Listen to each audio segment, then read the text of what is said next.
Ladies and gentlemen, scholars and acolytes, today we shall delve into a narrative that encapsulates the relentless strife and the intricate dynamics that govern our galaxy.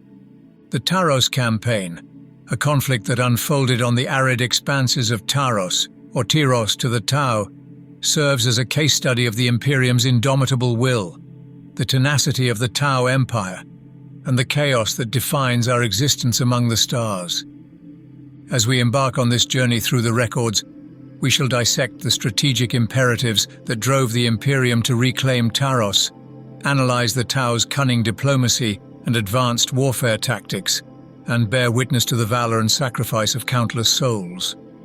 As historians, we must peel back the layers of these events, question the actors' motives, and glean lessons from the ashes.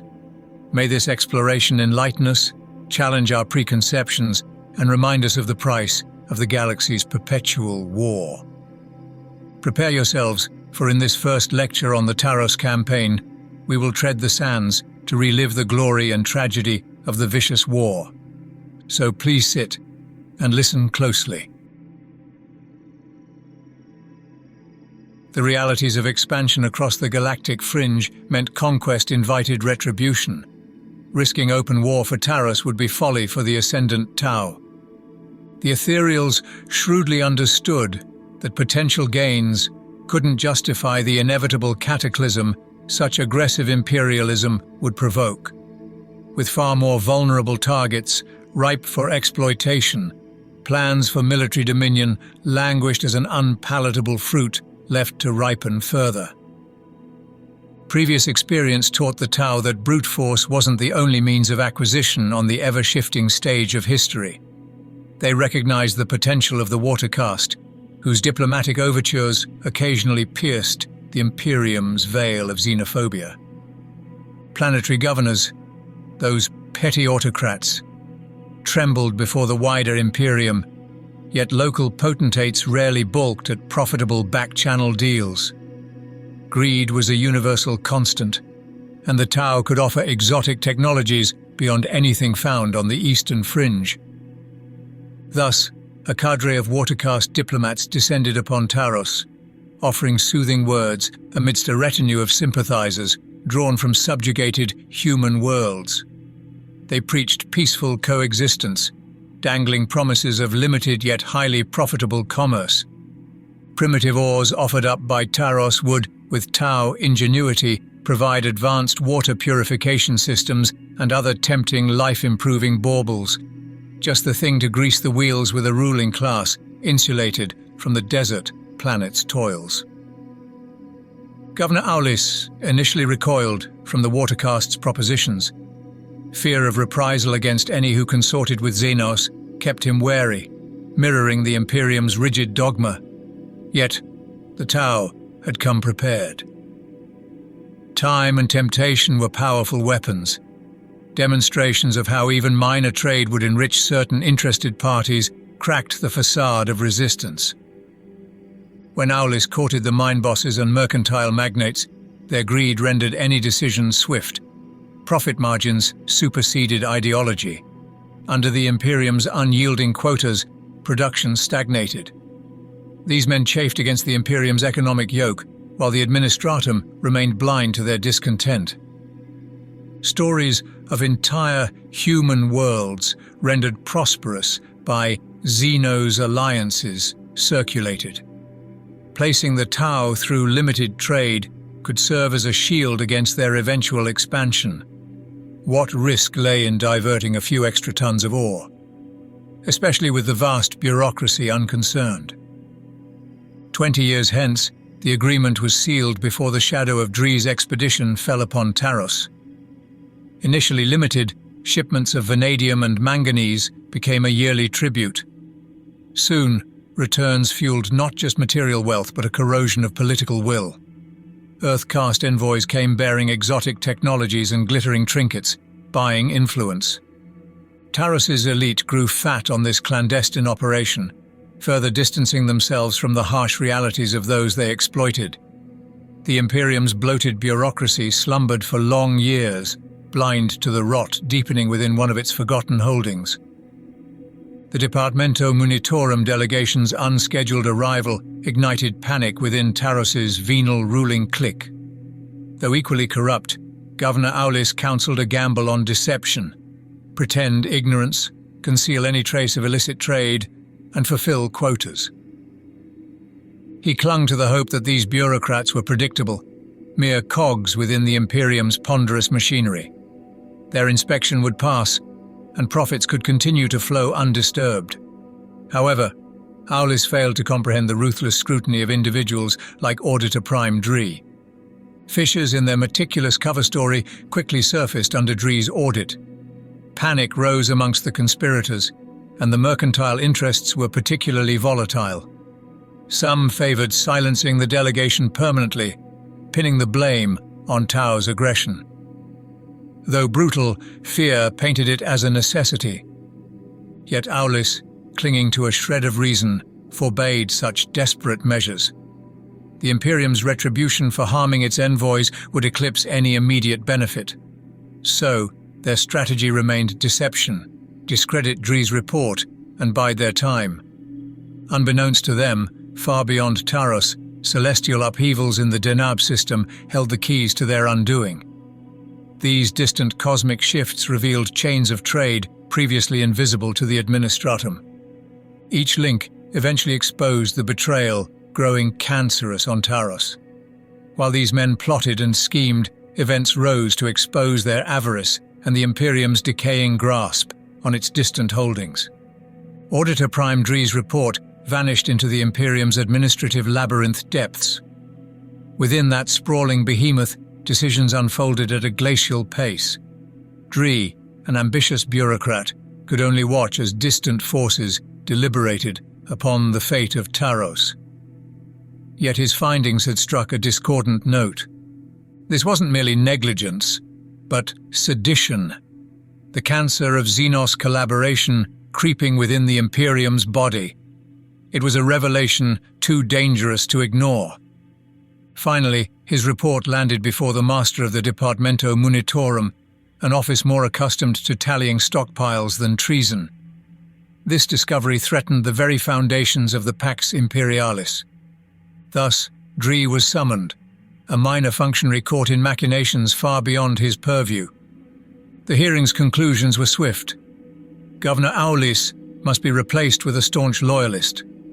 But Taros was more than just a rogue administrator.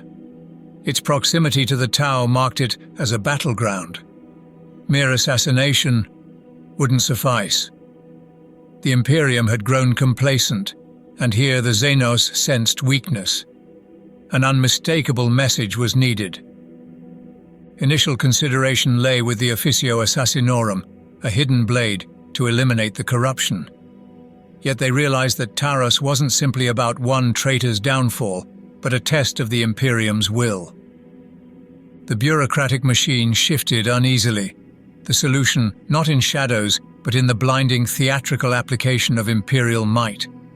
Here was an excuse not merely to purge, but to project power, to remind the Tau what defiance invited. It would be a coup d'etat, a lightning strike to topple the local traitors and send a chilling message across the galactic divide. Their weapon wouldn't be some cloaked killer, but an embodiment of imperial fury, the Adeptus Astartes. From the Damocles Gulf Crusade, the Tau knew the dread they inspired. In this, the bureaucracy found a twisted ambition. An urgent delegation bore the master of the Administratum's seal, supplicating the avenging sons for their righteous wrath. Thus, the fate of Taros would rest in the hands of the Emperor's angels, a conflict ignited not by grand strategy, but by a corrupt governor's greed and the bureaucratic need to assert dominance. As the inevitable conflict approached, the hallowed halls of the chapter monastery of the Avenging Sun resonated with the meticulous preparations for war. Within these sacred walls, the air was thick with the solemnity of impending battle, palpable in every ritual and prayer. The company chaplain, a venerable figure of spiritual might, moved with deliberate grace among the ranks of Space Marines, anointing their bolt guns and power armor with sacred oils. Each blessing reaffirmed their holy purpose, a sanctification of their weapons and very souls. The chapter's venerable warriors, brothers Hakael and Kaim, slumbered within the ironclad sarcophagi of their dreadnoughts, preserved from death by the marvels of technology and the art of the Tech Marines. As the Tech Marines worked, their skilled hands guided by centuries of lore and faith, they performed meticulous checks on the dreadnought systems. The machinery's hum and the monitor's soft glow filled the chamber as each system was activated and declared fully operational. These were not just checks of functionality, but rites of awakening, calling the ancient warriors from their enforced slumber to fight again for the Imperium. Over 24 hours, the Second Company, known for its valor and combat prowess, gathered its forces. They were joined by a squad from the veteran First Company, Space Marines of exceptional skill and experience, their presence a bolstering force for their brethren. Alongside them, scouts from the 10th Company, the youngest and most agile of the chapter's warriors, readied themselves.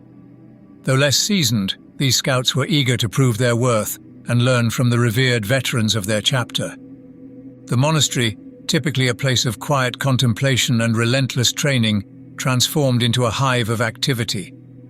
Armories clanged with the sound of weapons being readied. The forges burned bright into the night as Tech Marines and artificers prepared the war gear. Each Space Marine, from the most decorated veteran to the newest scout, knew the weight of what lay ahead. They were the Emperor's chosen holy warriors, tasked with preserving humanity across the stars. Thus, with their gear blessed, their heroes awakened, and their ranks fully assembled, the chapter was ready to deploy. The order to depart would soon be given, and they would march forth with the solemn pride and deadly purpose that only the Adeptus Astartes could muster. This was the ritual of war, as ancient as the chapter itself, repeated across the millennia wherever the enemies of mankind dared to tread. As the conflict over the planet's capital, Tarokeen, escalated, Captain Armaros's strategic calculus exemplified the Imperium's merciless approach to warfare, especially when dealing with insurrection and external threats. The second phase of the operation required not just ground tactics, but also the integral support of the strike cruiser Proxima Justus, stationed in low orbit. The cruiser, equipped with advanced surveillance and sensor apparatus, was poised to play a critical role in monitoring enemy movements and, if necessary, executing devastating orbital bombardments. This show of overwhelming force was deliberate. The Imperium's willingness to utterly flatten Tarokeen was intended as a stark warning to the Tau forces, emphasizing the lengths to which the Imperium would go to quash its enemies and maintain dominion. Moreover, this ruthless strategy was also aimed at the local population. By making the inhabitants of Tarokeen feel the total weight of suffering for the alleged crimes of their planetary governor, Lord Aulis, it was hoped that they would be compelled to betray him, revealing his location to the Imperial forces. This tactic, brutal though it might be, was rooted in a cold, calculated logic that sought to break the populace's spirit and resistance. Captain Armaros, a figure molded by decades of rigorous indoctrination and hypnotic suggestion, was unfazed by the ethical quandaries such tactics might raise. To him, the mission's success and his duty to the Emperor eclipsed all other considerations. In his view, there were no innocents on Taros, only the mission and the will of the Imperium. The tactical focus of the operation was the planetary governor's palace, not merely a single structure, but a sprawling complex of various government edifices. However, the primary target within this complex was Aulis's private residence. To achieve both speed and surprise, Armaros planned a high-risk drop pod assault directly into the heart of the enemy stronghold. This would be the linchpin of their assault strategy, designed to sow confusion and disarray among the defenders. To execute this plan, the entire Second Company's manpower was mobilized, along with the elite Terminator veterans of the First Company, known for their teleporting capabilities, which allowed them to enter the battlefield at critical points. The operation was meticulously organized, with 4 out of the 6 tactical squads of the Second Company assigned specific roles and objectives within this more significant assault. Each squad's role was carefully chosen to exploit their particular strengths, ensuring that every operation phase was covered, from initial breach to final assault. This operation phase was a military maneuver and a calculated act of psychological warfare designed to demonstrate the Imperium's absolute resolve and its readiness to exert devastating force to maintain control. In the Veil of Night, the Space Marines' strategy to seize the planetary governor's palace on Tarokeen was set into motion with precision and silent resolve. Under this cloak of darkness, several squads were tasked with a critical operation component, establishing blocking positions to form a series of roadblocks. The strategy was twofold. It was not mere physical barriers, but strategic points, carefully chosen to control the flow of enemy movements, thereby preventing any quick reinforcement from bolstering the palace's defenses. Veteran Sergeant Einem of the 1st Squad was appointed to oversee this crucial aspect of the mission. He was empowered to maneuver his squads dynamically, reinforcing positions as the situation on the ground evolved. If any of his held locations came under heavy attack, Sergeant Einem would allocate forces judiciously, ensuring no breach occurred in their perimeter. Captain Armoros, in his briefing with Sergeant Einem, underscored the intent behind their operation. A rapid, decisive strike designed to incapacitate the enemy before they could mount a significant response. The captain planned to keep the operation so swift and the movement so fluid that the enemy would scarcely have time to react, much less organize a counterattack. As the blocking squads laid the groundwork, the operation's next phase was set to commence. The battle company's 2 assault squads and the remaining 2 tactical squads were poised for a direct assault on the complex. Their entry into the battlefield was timed to follow the initial impact of a Deathstorm drop pod. This brutal harbinger would crash into the target area first, releasing a devastating barrage of missiles. This lethal onslaught was designed to sow chaos and destruction indiscriminately, softening the enemy defenses immediately before the main forces landed. By isolating the target with precision and unleashing overwhelming force where it was most needed, they aimed to cripple the enemy's ability to defend effectively, ensuring the success of their swift strike mission. This approach was about achieving tactical superiority and instilling a sense of inevitability among the enemy forces, the feeling that resistance was futile and utterly disastrous.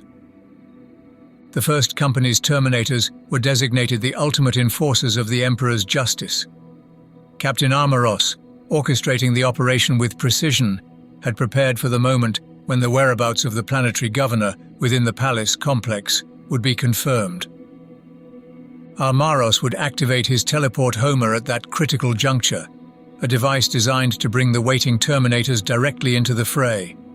These Terminators, elite veterans encased in near impenetrable armor, would materialize at the specified location via teleportation.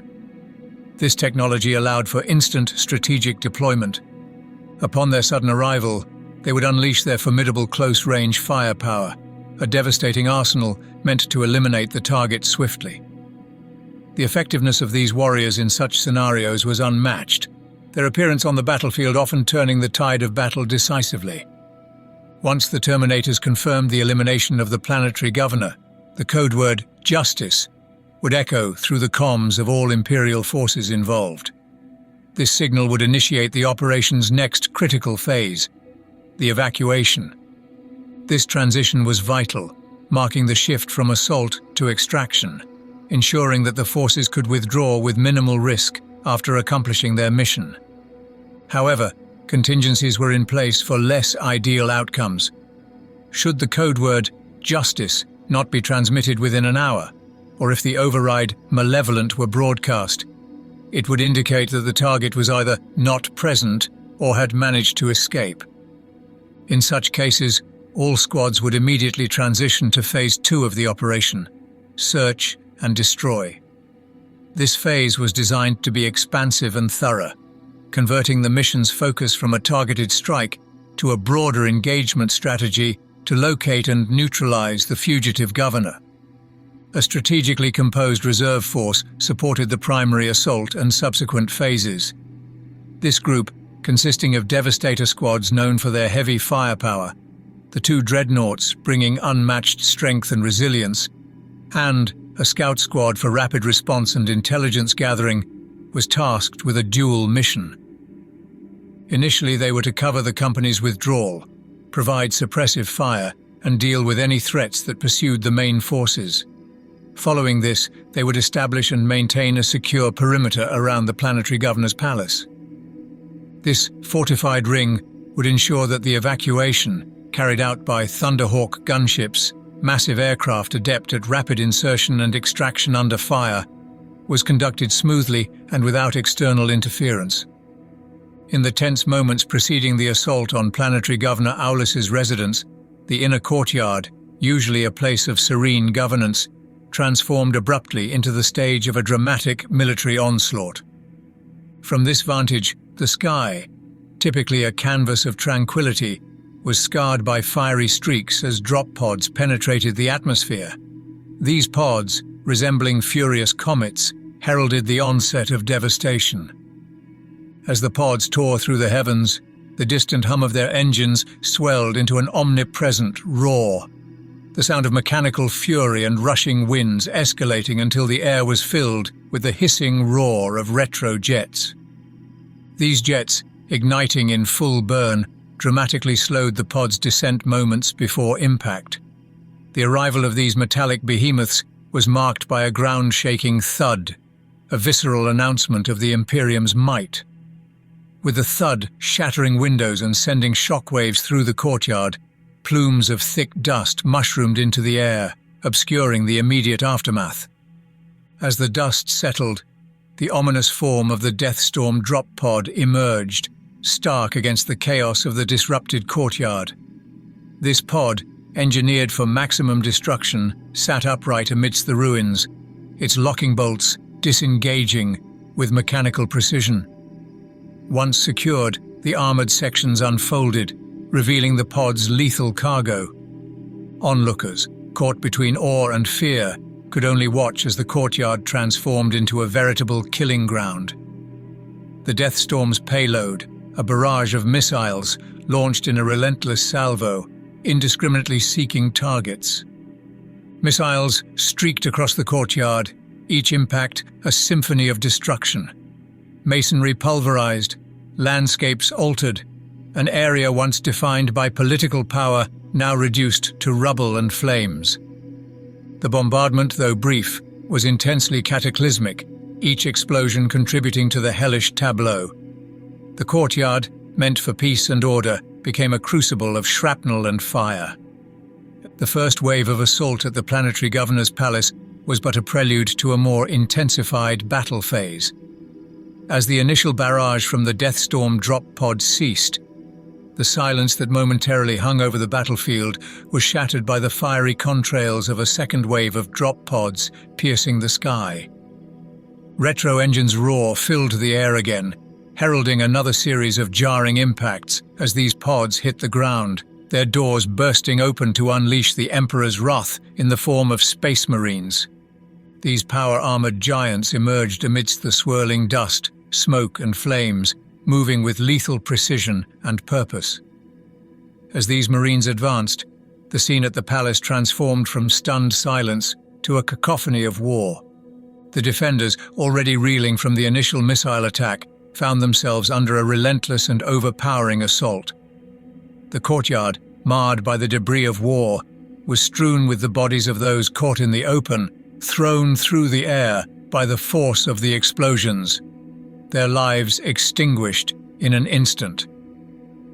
As the defenders' resistance began to falter, Captain Armoros, commanding the operation, coordinated his forces with tactical precision through his helmet's comlink. Ahead of him, assault squads charged towards the target building. Bolt pistols were drawn, chainswords revved in anticipation, and frag grenades were clutched tightly as they prepared to breach the entrance. The air was punctuated by the distinctive bark of bolt gunfire and the thunderous explosions of shells meeting their targets.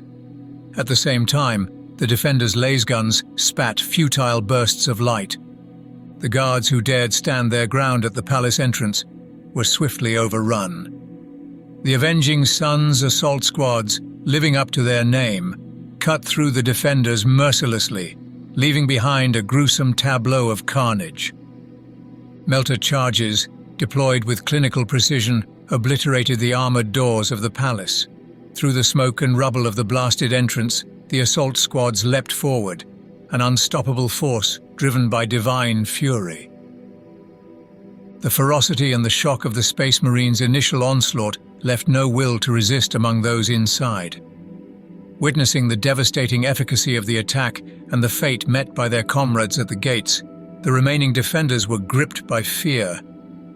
Rather than face the Emperor's angels of death, they fled, abandoning their posts and duty, overwhelmed by the might and terror of the Imperial assault. Captain Armoros and his squads methodically and ruthlessly advanced room by room. Each section was methodically cleared with a combination of frag grenades and precise bursts from bolt pistols. Those defenders who were too slow to flee were swiftly cut down by the Space Marines, who showed no hesitation or mercy in executing their mission. Eventually, the relentless advance led the lead squads to an inner council chamber. In this last bastion, a group of officials and their guards had sought sanctuary, a desperate, final stand. The guards, driven more by a primal instinct for survival than any realistic hope of victory, opened fire. Their efforts were futile, but frenetic, as they attempted to deny the Space Marines entry into the chamber. Given that the rest of the building had been thoroughly swept and cleared, Captain Armoros surmised that Planetary Governor Aulis must be among those barricaded inside. Captain Armoros made a decisive move from just outside the chamber, activating his teleport homer. The signal pierced through the chaos of battle, reaching the orbiting strike cruiser Proxima Justus. Aboard the vessel, in the sanctum of its teleport chamber, 5 heavily armored Terminators prepared to join the fray. Each Terminator was a bastion of Imperial might, equipped with formidable weaponry. Stormbolters and Power Fists were the standard, save for one armed with an assault cannon and veteran Sergeant Forus, who wielded a chain fist, capable of tearing through virtually any form of cover the defenders might employ. As the teleportation sequence initiated, the chamber aboard the Proxima became a scene of intense activity and sacred ritual. Tech priests of the Adeptus Mechanicus busied themselves with final adjustments to the ancient machinery, their movements precise, their incantations fervent. They prayed to the machine's spirit, beseeching it to function without falter. Lightning crackled and energy arced through the chamber, manifesting the raw power of the teleportation technology. The air throbbed with the titanic energies being summoned, the atmosphere charged with the imminent deployment of these elite warriors. Their prayers were not in vain. The teleporter functioned flawlessly, translating the Terminators from the secure confines of the Proxima Justus to the heart of the conflict within the governor's residence. This sudden insertion of the Terminators is capable of piercing through any resistance with technological marvels and brute force. As the night enveloped the city, a sinister form cut through the darkness. The dark, swept-wing silhouette of a Tau Empire manta swooping menacingly over the city's rooftops. Below, the Avenging Suns, battle brothers positioned strategically throughout the town, sensed the escalation about to unfold. They aimed at the street, their anticipation short-lived as the full might of the Tau Empire soon descended upon them with relentless ferocity. From the perspective of a thunderhawk soaring above, the tactical tableau was clear. Tau forces were rapidly assembling, for a formidable assault on the planetary governor's palace. Captain Amaros, despite his strategic acumen, found himself unexpectedly outpaced by the events unfolding. The presence of well-equipped Tau forces was a stark surprise. No Xenos ships had been detected in the system before this moment. The sudden appearance of the Manta over the city under the cover of darkness marked the first ominous indication of the Tau Empire's stealthy infiltration of Taros. What followed was a rapid escalation of hostilities. Tau hammerhead gunships, crisis battlesuits, and devilfish transports carrying fire warriors converged on the city. They were part of a complete hunter cadre, a formidable Tau formation, advancing with lethal intent towards blocking position 3, where the Space Marines were entrenched. At the blocking position, the confrontation reached a fever pitch. The street became a chaotic crossfire of bolt gun blasts and pulse rifle shots. Smoky contrails from weapons fire obscured visibility, adding a layer of confusion and urgency to the battle. Amidst this maelstrom, the Space Marine's missile launcher unleashed its fury, sending missiles screaming up the street towards an advancing hammerhead. The impact was spectacular, a brilliant explosion that buckled and scorched the armor of the grav tank. However, the Tau vehicle was undeterred. Its response was swift and devastating. With precise and powerful shots from its railgun, it tore through the urban landscape, pulverizing buildings and sending masonry crashing down, altering the battlefield on which the Space Marines fought.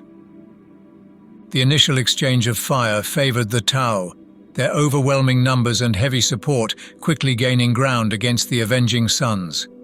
Despite the odds stacked against them, the Space Marines stood resolute, their bolters roaring defiantly as they unleashed round after round upon the advancing Tau forces. Recognizing the situation's urgency, Sergeant Einem swiftly ordered the nearest squad at blocking position 2 to reinforce their embattled comrades at position 3. As the tactical squad raced through the streets of Tarokeen, the situation at position 3 grew increasingly dire. The Tau, buoyed by their superior firepower and numerical advantage, pressed forward relentlessly. Fire warriors, agile and deadly, darted from cover to cover under the protective shield of battlesuits and the hammerhead tank, their coordinated assault proving to be a formidable challenge for the Space Marines. The clash was brutal and unforgiving. Battle Brothers fell under the withering hail of enemy fire, their valiant resistance exacting a heavy toll upon the Tau, but unable to stem the tide of the advancing hunter cadre. Among the fallen was Sergeant Andura, his life extinguished by the impact of a railgun round, his body left half-buried beneath the rubble of Tarokeen's shattered streets. The arrival of Tactical Squad 2 offered little respite. Despite their best efforts, the Space Marines found themselves outmatched by the sheer firepower and tactical acumen of the Tau forces. With their devastating armaments and agile maneuverability, the crisis battlesuits led the final assault, driving the avenging Suns into the battered remnants of the city's buildings. Recognizing the futility of continued engagement, the surviving Squad 2 and 3 members received orders to disengage and fall back to the relative safety of the planetary governor's palace. Meanwhile, the remaining tactical squads at positions 1 and 4 were also recalled as Captain Amaros consolidated his forces to mount a staunch defense at the palace. The skirmish's toll was grim. 10 battle brothers lay lifeless, while 6 more bore the scars of battle, their wounds a witness to the ferocity of the engagement. As the Tau breached the cordon and pressed onward towards their objective, the governor's palace, the avenging Suns braced themselves for the next phase of the conflict, a desperate struggle to hold the line against an enemy determined to claim victory at any cost. As darkness fell its cloak over the battlefield, the Space Marine commander stood amidst the remnants of his once formidable force, his gaze piercing the gathering darkness. With a heavy heart, he surveyed the grim reality before him. A mere 40 battle-hardened brethren and 1 mighty dreadnought standing resolute amidst the chaos of war. Recognizing the dire need for extraction, the commander swiftly devised a plan. 2 Thunderhawk gunships, their engines humming with anticipation, awaited their crucial task of ferrying the surviving warriors to safety. Meanwhile, the remaining gunships circled overhead, their guns poised to unleash a barrage of suppressing fire, shielding their comrades from enemy onslaught. With resolve burning bright, the Space Marines embarked upon their perilous journey. Amidst the din of battle and the shroud of night, they boarded the awaiting Thunderhawks, their spirits undaunted despite the odds stacked against them. The loss at Taros was a bitter pill for the Avenging Sons, resonating deeply within the very soul of their chapter. Within the stoic halls of their fortress monastery, the Battle Brothers grieved for those who had fallen in service to the Emperor. Each toll of the great bell marked a somber tribute to a fallen brother, echoing through the vast, solemn corridors, reminding all of the weight of sacrifice. The death of dreadnought Brother Chaim, a revered hero encased in the sarcophagus of his war machine, was particularly poignant, casting a shadow of mourning across the entire chapter. The events on Taros, where the intervention force met unexpected defeat and the presence of Tau forces was confirmed, marked a significant challenge not only to the Avenging Sons, but also to the strategic perspectives of Imperial officials. The Administratum, initially perceiving the conflict as a minor skirmish, was forced to reassess the gravity of the situation on Taros. It recognized that the Tau had effectively laid claim to one of the Emperor's worlds, a stark indication of their growing threat. The news of the defeat and the escape of the planetary governor under Tau protection compounded the sense of failure. The last Thunderhawk gunship racing skywards with Captain Armoros and his forces was a retreat and a symbol of an unfulfilled mission. Captain Armoros, charged with the capture or elimination of the rebellious governor, was forced to evacuate, leaving the objective unachieved and the enemy emboldened. The Imperium declared Taros as Ex Imperius Rebellis, marking it as a system tainted by defiance and treachery. The once sacred Pax Imperialis, the foundation of imperial order and prosperity, lay shattered at the feet of planetary governor Aulis. His brazen acts of rebellion branded him a criminal and a traitor to the sanctity of imperial rule. With the weight of imperial authority behind it, the master of the Administratum issued a solemn decree, a clarion call to arms known as the Taronian Declaration. In this document, the crimes of the planetary governor, numbering over 100 and punishable by the ultimate sanction of death, were laid bare for all to see. This edict, bearing the imprimatur of imperial justice, signaled the dawn of a new phase in the struggle for Taros. No longer would the Imperium tolerate the audacity of those who sought to defy its divine mandate. No longer would Taros remain under the shadow of rebellion and heresy. The Declaration heralded the onset of a grand campaign, a concerted effort to reclaim Taros from the clutches of traitors and Xenos alike. The planned response was an all-encompassing imperial crusade involving multiple arms of the Imperium's vast military apparatus. This would include the Adeptus Astartes and elements of the Imperial Guard, the Adeptus Mechanicus, and other specialized forces. The aim was precise: to muster a formidable coalition capable of repelling the Tau aggression and restoring Imperial control over Taros. With this decision, the gears of the Imperial war machine began to turn with renewed purpose. The retaking of Taros was set into motion, marking the beginning of a more extensive campaign that would test the resolve and resources of the Imperium. Only the Emperor's justice would prevail.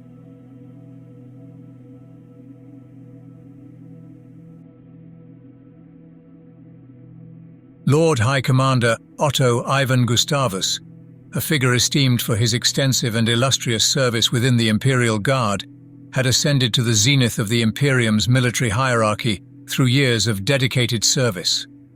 His tenure was marked by a reputation for tactical brilliance and unwavering fealty to the Emperor. qualities that now placed him at the helm of a pivotal campaign.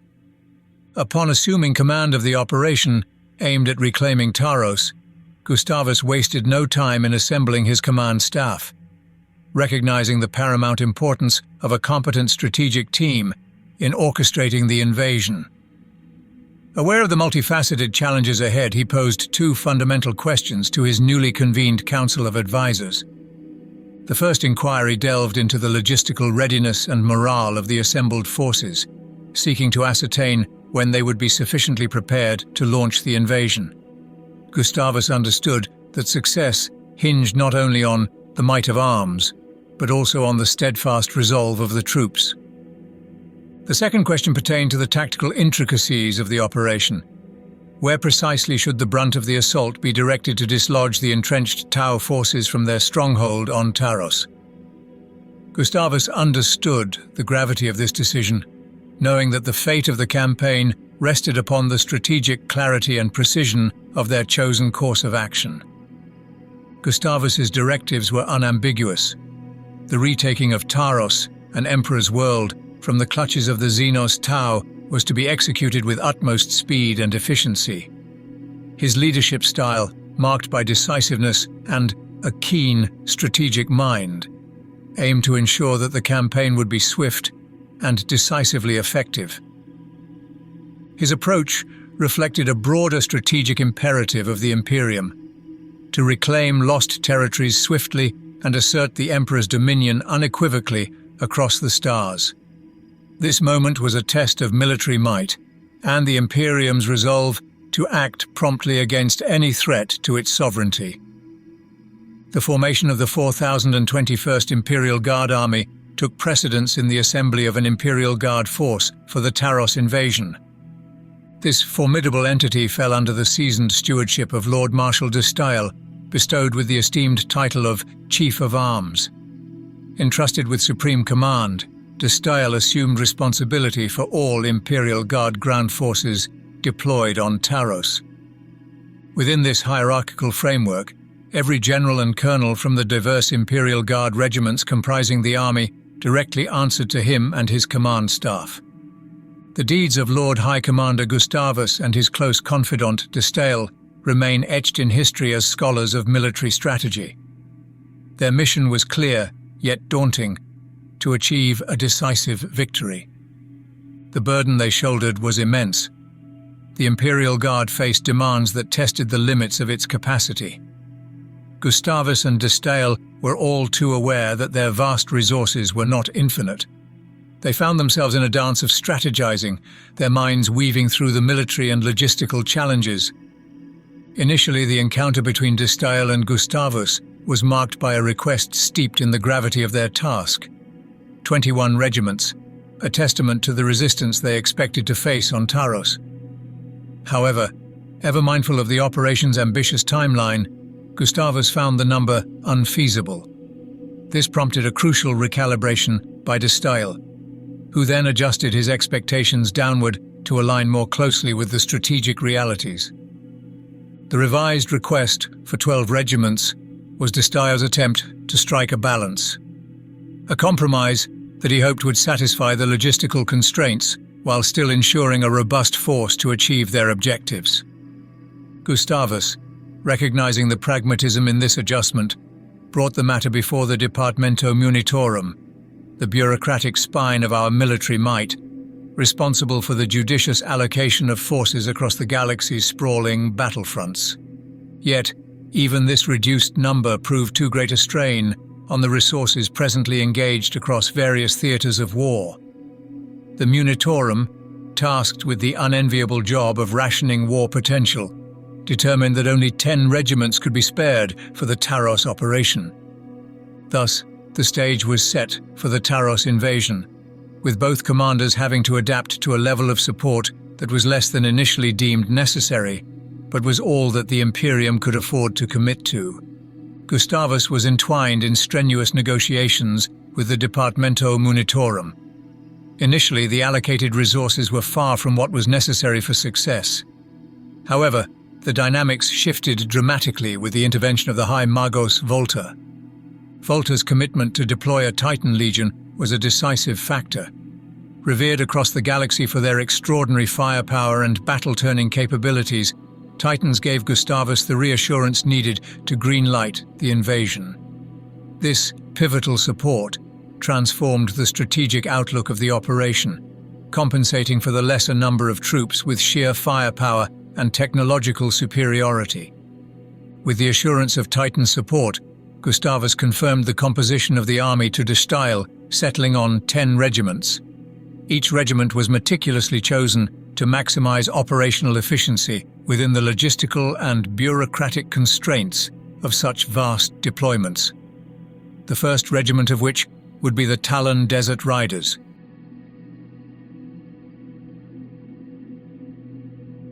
Talon, while renowned for its formidable desert regiments, is a single world with finite resources and a limited population.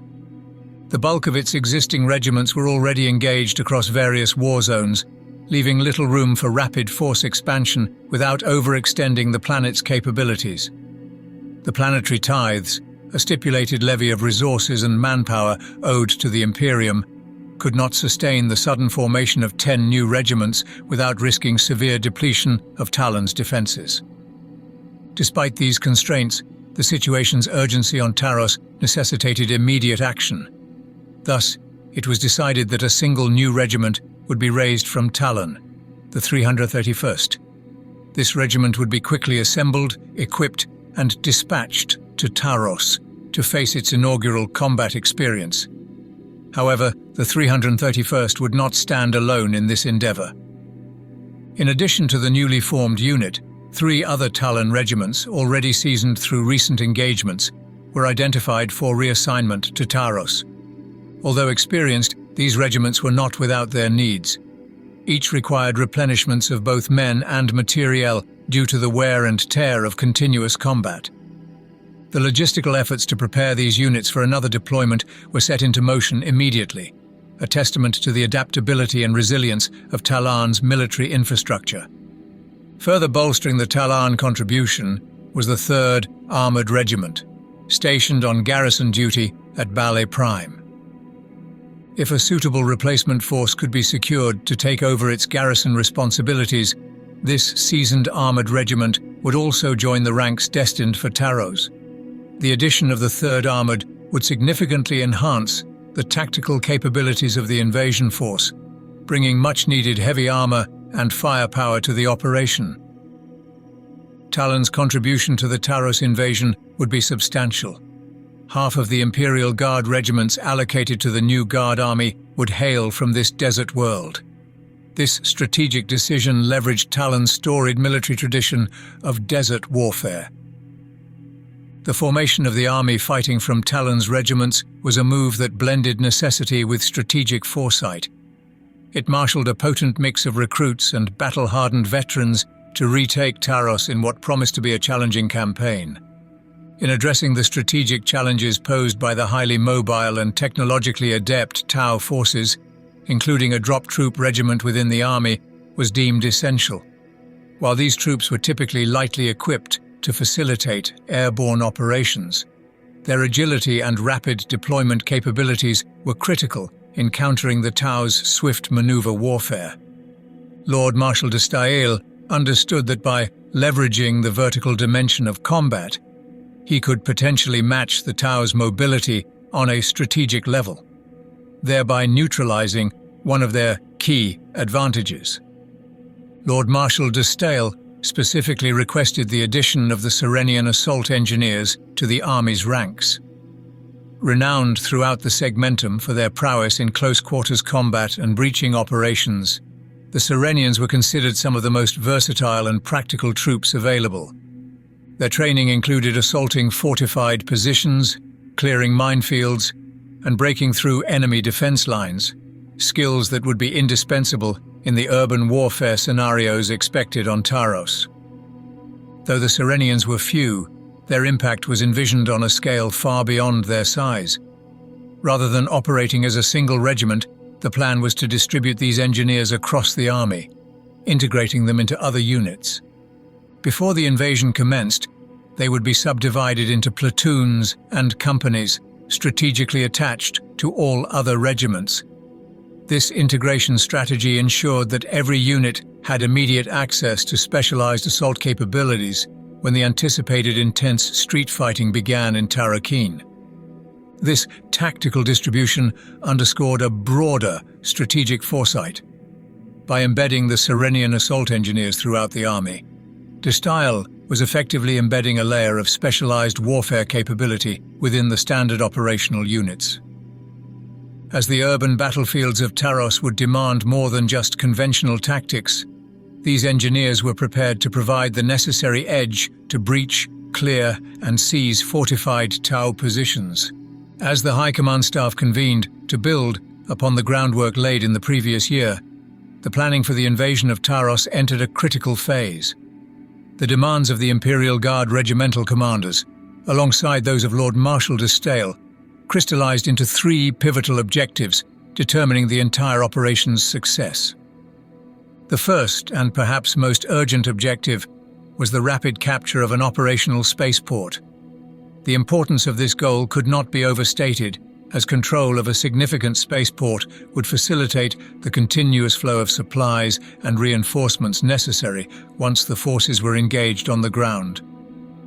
The plan was structured such that if the spaceport were not seized in the initial assault, it would be captured in the ensuing ground operations over the following days. Secondly, the invasion strategy called for simultaneously deploying at least 3 Imperial Guard regiments.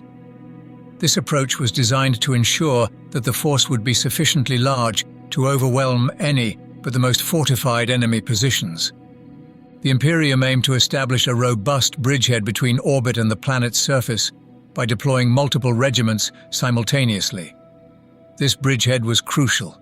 It needed to be strong enough to serve as a primary lodgement area and withstand any immediate Tau counterattacks. The strategic importance of securing such a foothold was evident.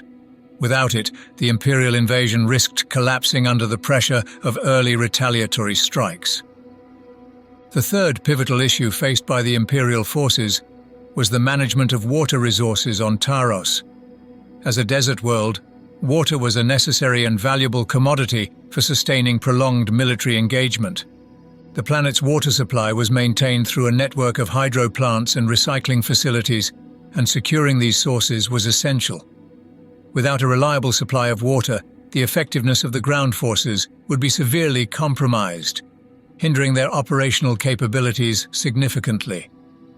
These strategic considerations greatly influenced the planning process for the invasion of Taros.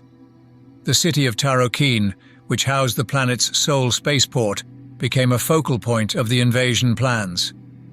Capturing Tarokeen's industry and administration was imperative for a successful campaign.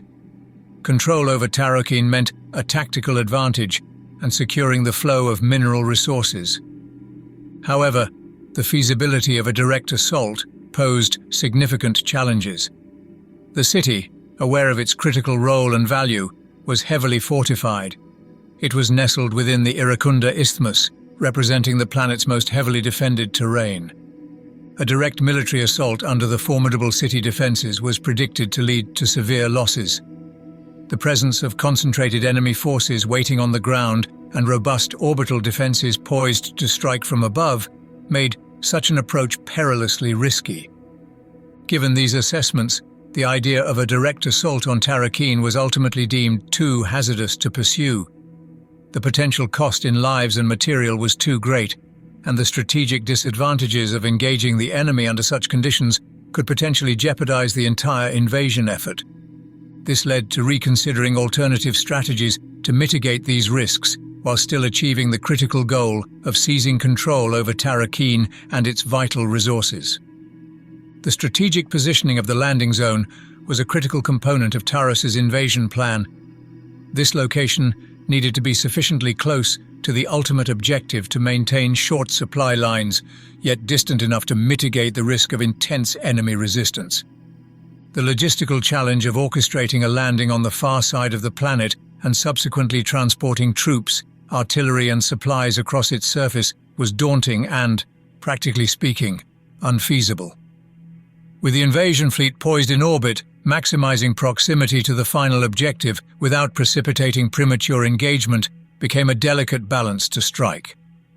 Once sufficient forces were securely on the ground, securing the spaceport was prioritized. However, in the interim, an entire engineer corps was assigned the formidable task of constructing a makeshift landing site. This site would facilitate the steady flow of supplies and reinforcements necessary to sustain the invasion effort. However, the initial phase of the attack faced significant constraints due to the limited number of dropships and assault transports available. Fleet Admiral Koto coordinated the Imperial Navy Fleet's role in the invasion. This role included sourcing the necessary landing crafts. The scarcity of available vessels meant that landing all 3 regiments simultaneously was an ambitious, perhaps unrealistic, goal. Despite this limitation, Lord High Commander Gustavus evaluated the situation differently from his advisors. While 3 regiments would afford the tactical flexibility to strike multiple locations concurrently, Gustavus favored a more concentrated approach. De Style, advocating for dispersing the forces to exploit multiple targets and thereby complicate the enemy's defensive strategy, was overruled by Gustavus. In Gustavus's view, splitting their forces would relinquish their most significant advantage as attackers, the ability to mass overwhelming force at a single engagement point.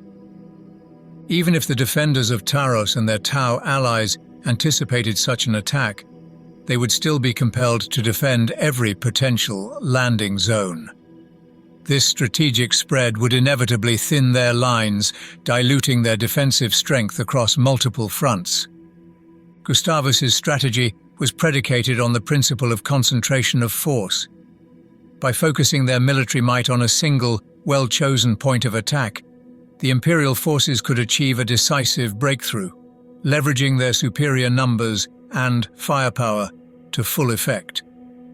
This approach not only maximized the impact of their initial assault, but also aimed to secure a foothold from which they could expand their control swiftly and efficiently, turning the tactical tide in their favor from the outset.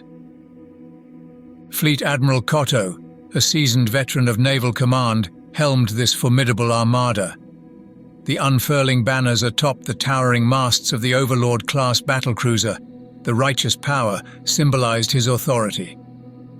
As the grand procession of vessels gathered, the Taros invasion fleet began to take shape, its presence casting a looming shadow across the void of space. 6 mighty ships of the line, flanked by escort squadrons bristling with firepower, formed the vanguard of the armada. Meanwhile, the cavernous holds of the troop transports below teemed with the lifeblood of the Imperium. The valiant Imperial Guardsmen, resolute artillery pieces, formidable vehicles, and the indomitable tanks of war.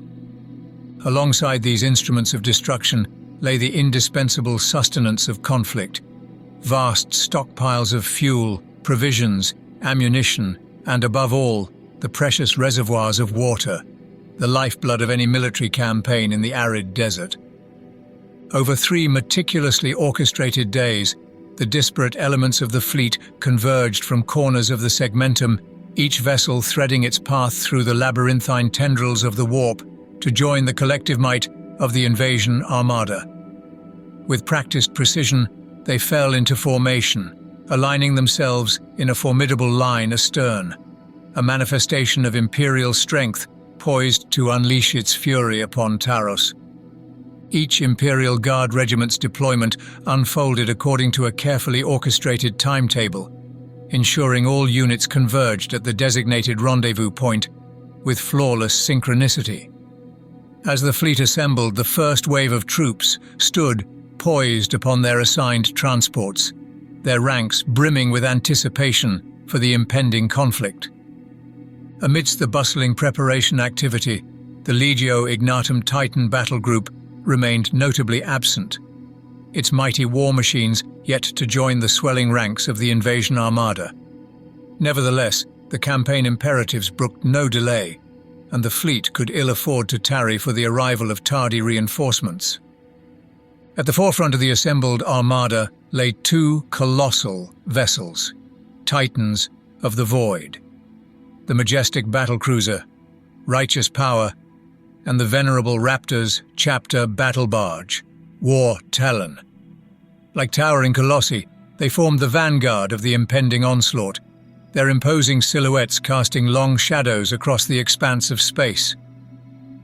With resolute determination, they awaited the clarion call to plunge headlong into the crucible of battle, their formidable armaments primed to unleash devastation upon the defenders of Taros.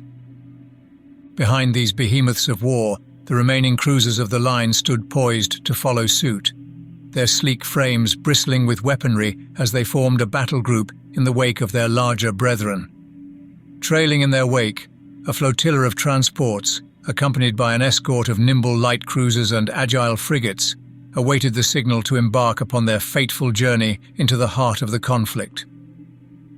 With resolve, Admiral Cotto assumed command of the vast armada poised to spearhead the invasion of Taros, his steely gaze fixed upon the uncertain horizon ahead. Anticipating the prospect of encountering Tau resistance within the Taros system, he meticulously orchestrated the deployment of his fleet, positioning his formidable warships as bulwarks against potential adversaries while ensuring the protection of the more vulnerable transport vessels. As the appointed hour drew nigh, a moment pregnant with the weight of destiny, the resonant echo of an astro-telepathic signal reverberated throughout the bridge of the Righteous Power, heralding the commencement of the long-awaited invasion. With a symphony of thrusters roaring to life, each vessel within the armada surged forward, their hulls slicing through the void as they embarked upon their fateful voyage towards the embattled world of Taros. At that moment, amidst the vast expanse of the void, the die was cast, and the relentless march of history inexorably unfurled as the Imperium set its course towards the crucible of conflict that awaited them. As the vanguard of the invasion fleet breached the void surrounding Taros, Admiral Cotto stood vigilant upon the bridge of his flagship, the Righteous Power, scanning the star-strewn expanse for any sign of the enemy's looming presence. To his surprise, the space ahead remained eerily devoid of adversary vessels, defying the ominous anticipation of confrontation that had permeated the ranks of his crew. Undeterred by the absence of opposition, Admiral Cotto steered the armada directly towards Taros, guided by the reassuring affirmation from the Space Marines aboard his vessel, whose advanced surveyor augurs scoured the cosmic abyss in search of any lurking threats to the Imperial advance. Yet despite their vigilant scrutiny, no hostile signatures marred the sensors. In the wake of the Vanguard's advance, the formidable cruiser group, comprising vessels such as the Star of Cassiopeia, Black Duke, and Hammer of Thrace, surged forth towards their designated objective, their titanic frames bristling with armaments poised for battle. However, the void remained silent, devoid of the telltale signs of impending conflict. Perplexed by the conspicuous absence of Tau opposition, Admiral Cotto dispatched escort squadrons to scour the surrounding expanse, vigilant for any signs of enemy activity, yet their diligent efforts yielded naught but the void, prompting speculation among the ranks as to the true intentions of the Tau forces. Amidst this enigmatic calm, Admiral Cotto remained resolute, cautiously advancing towards Taros, mindful of the ever-present spectre of treachery that lurked within the depths of space. The expected confrontation to secure low orbit and facilitate the deployment of invasion forces failed to materialize, shattering the preconceived notions of conflict that had permeated the fleet's commanders' minds.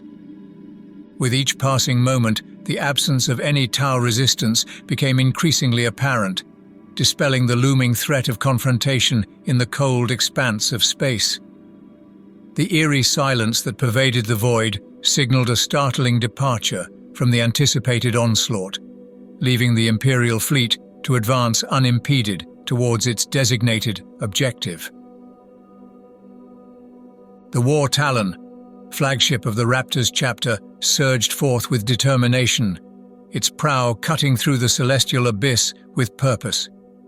Eager to commence their planetfall operations, the commanders of the war, Talon and its escort flotilla, blazed ahead. Breaching the threshold of low orbit over Taros, anticipation rippled through the ranks, heralding the dawn of the invasion's next phase.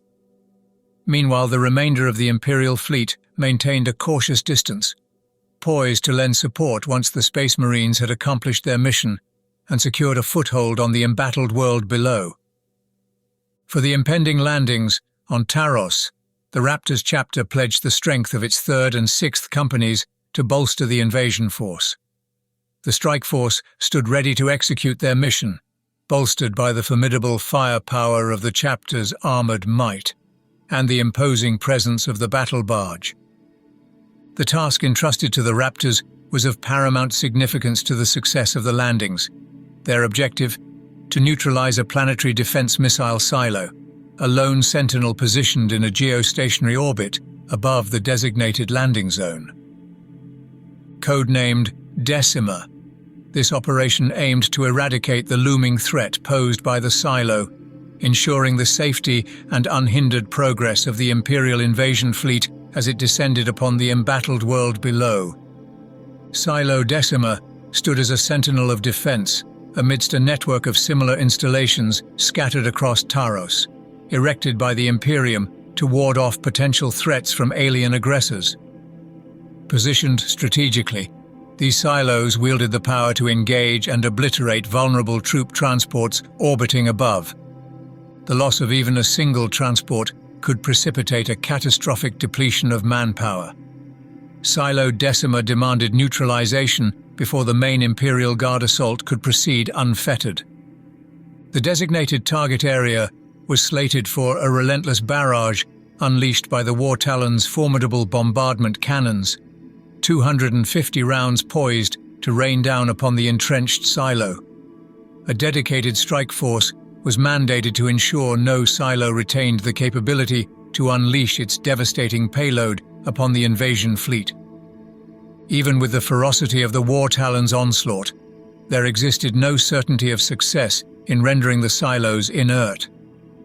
Designed to withstand the most relentless bombardments, these subterranean fortresses posed a formidable challenge, impervious to all but the most concerted efforts. Recognized as the paramount threat to the invasion's integrity, Silo Decima beckoned for the prowess of the Raptors, tasking the stalwart Battle Brothers with its annihilation. As the first Imperial boots to touch the soil of Taros, the 3rd Company, under the seasoned leadership of Captain Aurelius, bore the weight of this critical mission. With the subsequent reinforcement of the 6th Company, they would execute a swift and decisive strike, delivered directly from the orbiting vessels. Strategically crafted as a surgical operation, this assault allowed no room for error or hesitation. Devoid of the support of armored vehicles, the Raptors embarked on their mission with a singular purpose: the annihilation of Silo Decima. Once this objective was achieved, the clarion call signaling "Objective Achieved" would resonate across the void, beckoning the arrival of the chapter's remaining landing craft, laden with reinforcements from the 6th Company and bolstered by heavier armor. Upon touchdown, the Space Marines would stand poised to unleash their fury upon any foe daring to contest the sanctity of the landing zone. Whether launching lightning-fast strikes across the terrain or repelling enemy advances, the Raptors stood ready to uphold the honor and might of the Imperium, ensuring the success of the Taros Campaign from its very inception.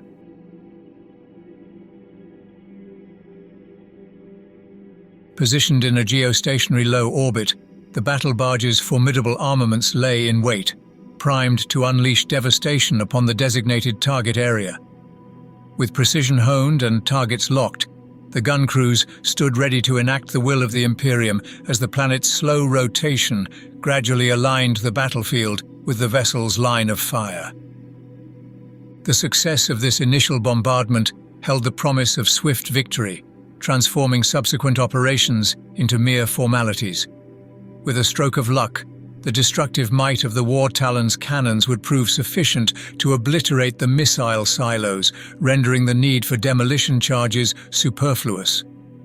Yet the inherent challenge of engaging distant armored targets cast a shadow of doubt over this hopeful outcome, underscoring the daunting nature of the task.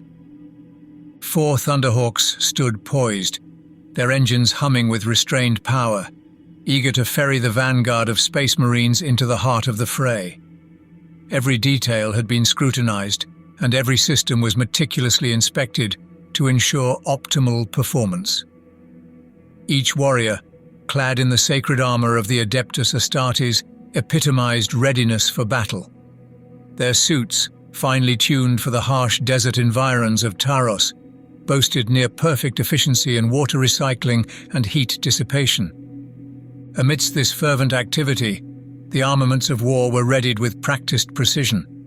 Bolters and heavy weapons underwent rigorous testing on the ship's range, ensuring their reliability in the heat of combat.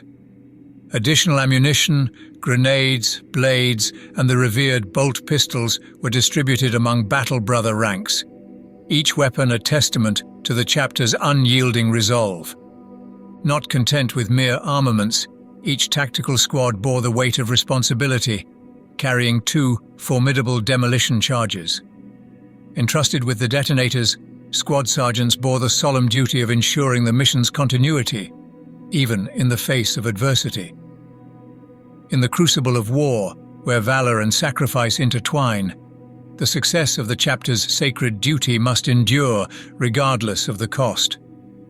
Assembled in solemn ranks, the valiant Raptor's 3rd Company warriors stood resolute, their spirits steeled for the imminent battle ahead. With unwavering resolve, Captain Aurelius, their stalwart leader, delivered a stirring address, rallying his brethren for the righteous crusade ahead.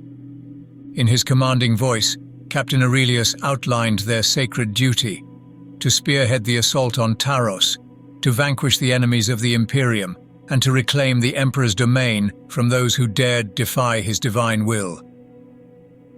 With each word, the fervor of duty burned brighter within the hearts of the battle brothers, their determination unwavering in the face of impending conflict. The captain's orders were clear. Before the main attack, Raptor's scouts would infiltrate the desert, scouting the defenses of the missile silo and observing the orbital bombardment. They were the vanguard, entrusted with gathering intelligence and paving the way for the company's advance. As the weight of their sacred mission settled upon their shoulders, Captain Aurelius instilled in each warrior a solemn vow to uphold the honor of the chapter.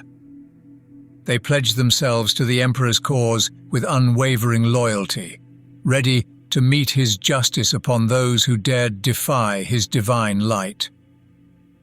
With his speech concluded, the company bowed their heads in reverence as their chaplain led them in the timeless rituals of pre-battle prayers, invoking the Emperor's blessings upon their endeavor. United in purpose, their spirits fortified by faith, the Raptors rose as one, prepared to embark upon their fateful mission. As the mighty cannons of the War Talon thundered to life, unleashing the fury of imperial justice upon the distant horizon, the Raptors' resolve remained unshaken. With practiced efficiency, they filed into position within their Thunderhawk gunships, awaiting the clarion call of battle. As the days passed, an eerie calm settled over the desert expanse of Taros, devoid of any sign of enemy activity. In response, the 17th Talon Regiment, entrenched behind formidable sandbagged positions, received orders to commence reconnaissance operations. With artillery batteries strategically positioned and Lehman Russ tanks partially concealed in the shifting sands, the regiment prepared to venture into the vast unknown. Under the cloak of desert dusk, sentinel companies and select infantry squads embarked on arduous patrols, venturing far into the unforgiving terrain that stretched beyond the horizon. Their mission was twofold: to scour the desolate landscape for any trace of enemy presence, and to chart potential routes of advance for the impending assault. Most of their efforts were directed northward, aligning with the anticipated trajectory of the regiment's advance. Meanwhile, behind the fortified lines of the 17th Talon, the landing zone bustled with frenetic activity. Landing craft descended steadily from the heavens, disgorging troops and supplies onto the arid sands below. Amidst the orchestrated chaos, Sentinel powerlifters trundled tirelessly, ferrying essential cargo between the ships and the burgeoning supply dumps. Trojans, their mechanical frames groaning under the weight of fuel and water, trundled across the desert terrain, ensuring a steady flow of vital resources to the front lines. Columns of soldiers, adorned in the traditional garb of Talon infantry or the elite stormtroopers, marched resolutely. Amidst this organized tumult, Departamento labor squads toiled ceaselessly, their weary forms bent beneath the weight of shovels and picks as they labored to fortify the landing zone against any eventuality. And amidst it all, the mechanized might of the Imperial Guard rumbled forth as tanks and Chimera squadrons carved precise paths through the shifting sands, poised to unleash the fury of the Emperor's wrath upon any who dared challenge their dominion. Lord Marshal de Stael's grand design unfolded in the relentless rhythm of war, each cog in the vast machinery of conquest moving inexorably toward the inevitable clash that loomed on the horizon. As the sun rose on the fourth day of the invasion, the relentless march of preparation continued unabated. With meticulous efficiency, the first contingent of Munitorum Labor Corps disembarked from their transport vessels, their arrival heralding the commencement of a crucial construction endeavor, establishing an aircraft landing field. Swiftly organizing themselves, the Labor Corps set to work, their efforts focused on transforming the barren expanse of desert into a functional airstrip capable of accommodating the formidable aerial might of the Imperial Navy. Meanwhile, aboard the Hammer of Thrace, the 386th Fighter Squadron awaited their opportunity to join the fray, their readiness contingent upon completing the landing field below. The significance of this endeavor could not be overstated. Once operational, adding the Imperial Navy Fighter Squadron would substantially bolster the invasion force's reconnaissance capabilities. Endowed with unparalleled speed and range, these aerial hunters would scour the vast expanses of desert, probing deep into enemy territory in search of any signs of hostile activity. With their keen eyes and swift wings, they would serve as the vanguard of Imperial dominance, ensuring that no foe could evade the unwavering gaze of the Imperium. Amidst the sprawling chaos of the landing zone, Lord Marshal de Stael stood as a beacon of resolve amidst the tide of logistical challenges that threatened to engulf the operation. Despite the absence of the dreaded Tau counterattack, the intricacies of orchestrating the invasion presented a formidable array of obstacles that demanded swift resolution. In the relentless ebb and flow of the unfolding campaign, de Stael's mastery of organization emerged as a cornerstone of triumph. Yet, even amidst the semblance of victory, adversity loomed large. Congestion plagued the landing zone, impeding the seamless flow of men and materiel as logistical missteps threatened to derail the meticulously laid plans. Water, the lifeblood of any military endeavor, emerged as a pressing concern. Though the tanker Empress of Svedeg orbited overhead, disgorging its precious cargo at a rate of 1,000 tons per day, the voracious thirst of the men on the ground outpaced the meager trickle of relief. Each drop became a precious commodity, its scarcity accentuating the situation's urgency. Compounded by the logistical labyrinth that ensnared the landing craft, the shortage of Sentinel powerlifters emerged as a critical bottleneck in the unloading process. With each passing moment, de Stael's resolve hardened, his determination driving him to requisition additional resources from the Talan regiments stationed on the perimeter, bolstering the beleaguered efforts at the landing zone. Amidst the logistical labyrinth that engulfed the landing zone, the Talan regiments found themselves unwittingly thrust into the fray, and their manpower repurposed to shoulder the burdens of supply transportation. What began as a calculated reassignment of resources soon devolved into a grim example of the inefficiencies of war, as guardsmen were conscripted into service as makeshift pack animals, burdened by the weight of shells and water cans under the scorching desert sun. Despite the grumblings and murmurs of discontent that permeated the ranks, the absence of enemy aggression afforded the army a brief respite from the debilitating consequences of their makeshift logistics. Supplies flowed unabated onto Taros, a relentless torrent of vital resources that spanned the breadth of military necessity. Fuel to sustain the roaring engines of war, nourishing weary bodies, and medical provisions to tend to the wounded and infirm. From the mundane to the extraordinary, every conceivable need was met with meticulous precision, as the landing zone transformed into a bustling hub of activity. Mountains of sandbags towered like silent sentinels, while the air hummed with the ceaseless industry of replacement vehicles and ammunition crates being ferried to the front lines. Amidst the cacophony of war, the symphony of logistics played out perfectly, ensuring that no aspect of the Imperial war machine faltered in its relentless march towards victory.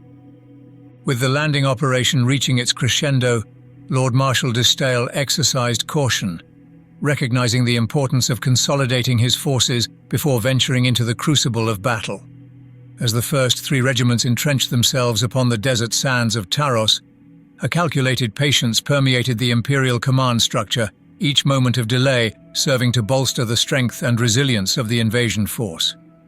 For nearly 2 weeks, the relentless ballet of logistics unfolded, with men and equipment pouring onto the planet's surface in a ceaseless stream.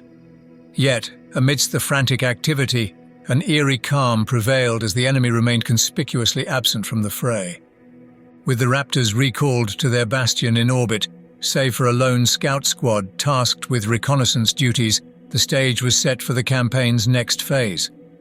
Reports of Tau activity trickled in, whispers of movement amidst the shifting sands. However, tangible sightings remained elusive, shrouded in the enigmatic veil of desert warfare. With the landing zone firmly secured upon the arid expanse of Taros, the Imperium exercised prudence, refraining from precipitous action amidst the sweltering heat. Instead, a vigilant defensive cordon enveloped the landing site, fortifications rising like stalwart sentinels against endless dunes. Under the relentless gaze of the twin suns, the Imperium toiled ceaselessly for 2 weeks, fortifying their position and amassing a labyrinthine labyrinth of supplies, a veritable lifeline amidst the desolate expanse. Meanwhile, the Talon regiments, undeterred by the siren song of the desert winds, dispatched their stalwart sentinels and infantry patrols into the wastes, scouring the horizon for signs of their foe. Yet, their efforts yielded naught but whispers. Amidst the uncertainty, the Imperium bided its time, steeling its resolve for the inevitable clash that loomed upon the horizon. The campaign's second week witnessed a relentless influx of Imperial Guard regiments and Munitorum units descending upon the desolate landscape. Amidst the rugged terrain, where jagged rocks jutted like the fangs of some ancient leviathan, indentured laborers, their spirits bound by chains, toiled relentlessly under the harsh gaze of the twin suns, their tireless efforts transforming the barren expanse into bustling air bases. Among the first to descend from the heavens was the renowned 23rd Elysian Drop Troop Regiment. Their valiant souls and formidable aircraft heralded the dawn of a new phase in the conflict. They orchestrated the deployment with meticulous precision, transferring thousands of men and scores of aircraft to the unforgiving surface below. Yet amidst the whirlwind of activity, Lord Marshal Disdale remained resolute in his strategic calculus, steadfastly maintaining his defensive posture until the stars aligned with the Imperium's readiness. The Lord Marshal would call an offensive only when the logistics were solid, when the core stood poised like a coiled serpent, and the stockpiles burgeoned. The grand design of the ground offensive crystallized around a singular objective: the capture of Tarokeen and its coveted starport. Yet this ambition was a secondary objective: the pursuit of the traitorous planetary governor and the destruction of the Tau forces that dared defile the sacred soil of Taros. Nestled within the sinewy embrace of the Irukanda Isthmus, the city of Tarokeen stood as a bastion of defiance against the encroaching shadow of the Tau. Yet its strategic positioning, flanked by Taros's azure seas, posed a vexing dilemma for Disdale's tacticians. Like a fortress guarded by nature's moat, Tarokeen was accessible to ground forces only from the west or the east.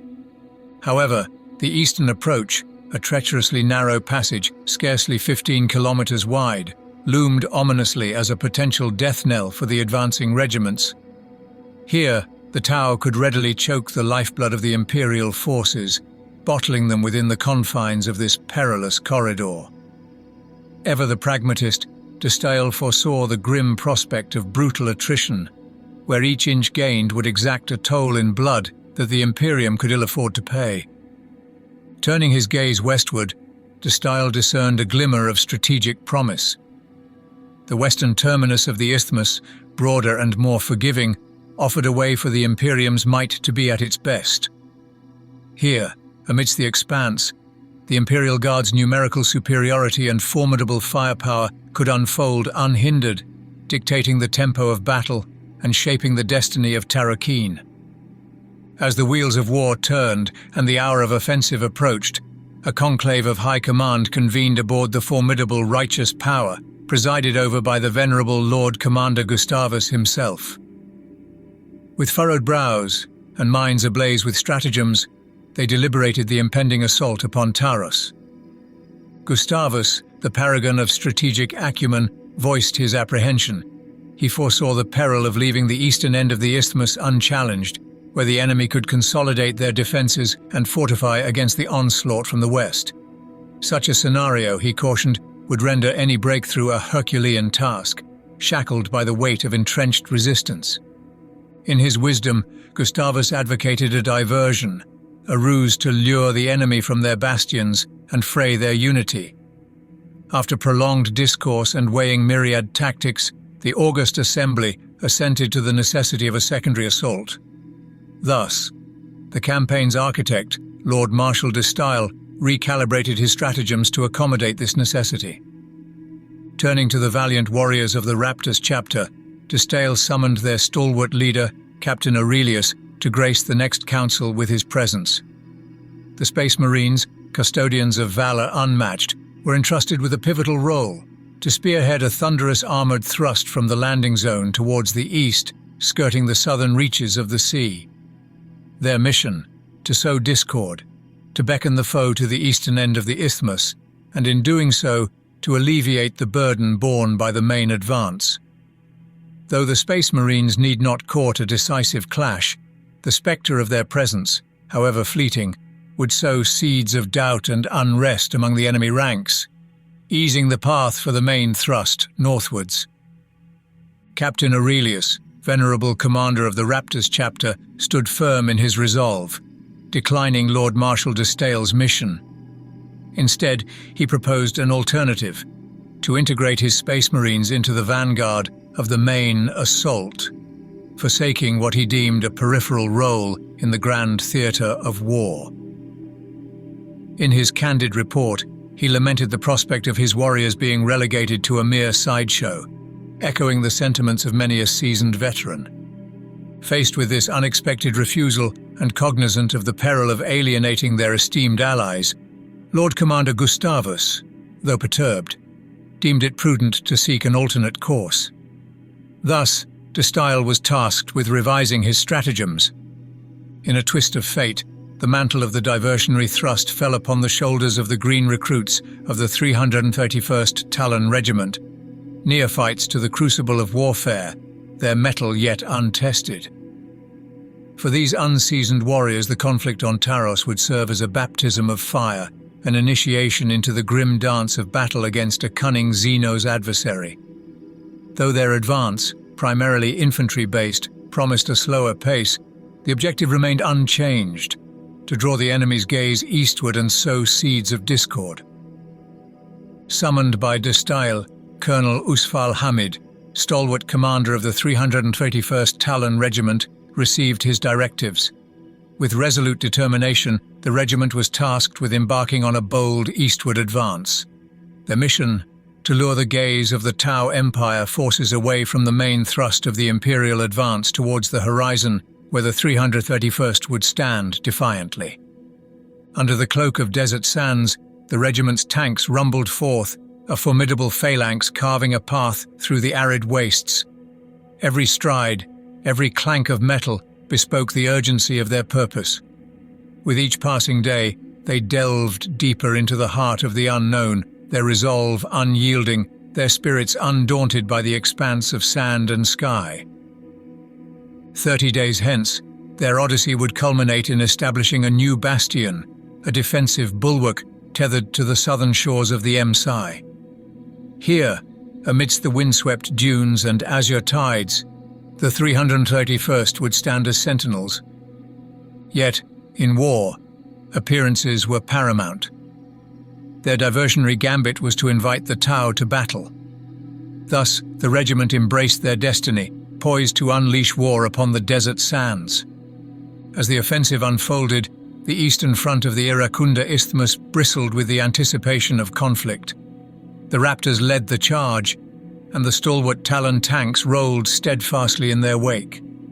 Together they formed an iron phalanx poised to breach the narrow confines of the eastern bottleneck and surge forth towards the fringes of Tarokeen, the prize awaiting their conquest. Lord Marshal de Stael's strategy was clear: encircle the city in a vice-like grip, severing its vital supply lines and subjecting its defenders to a relentless siege. With the tenacity of a besieging force, Imperial regiments would converge upon Tarokeen, tightening their grip with each passing day until the moment was ripe for the final decisive assault.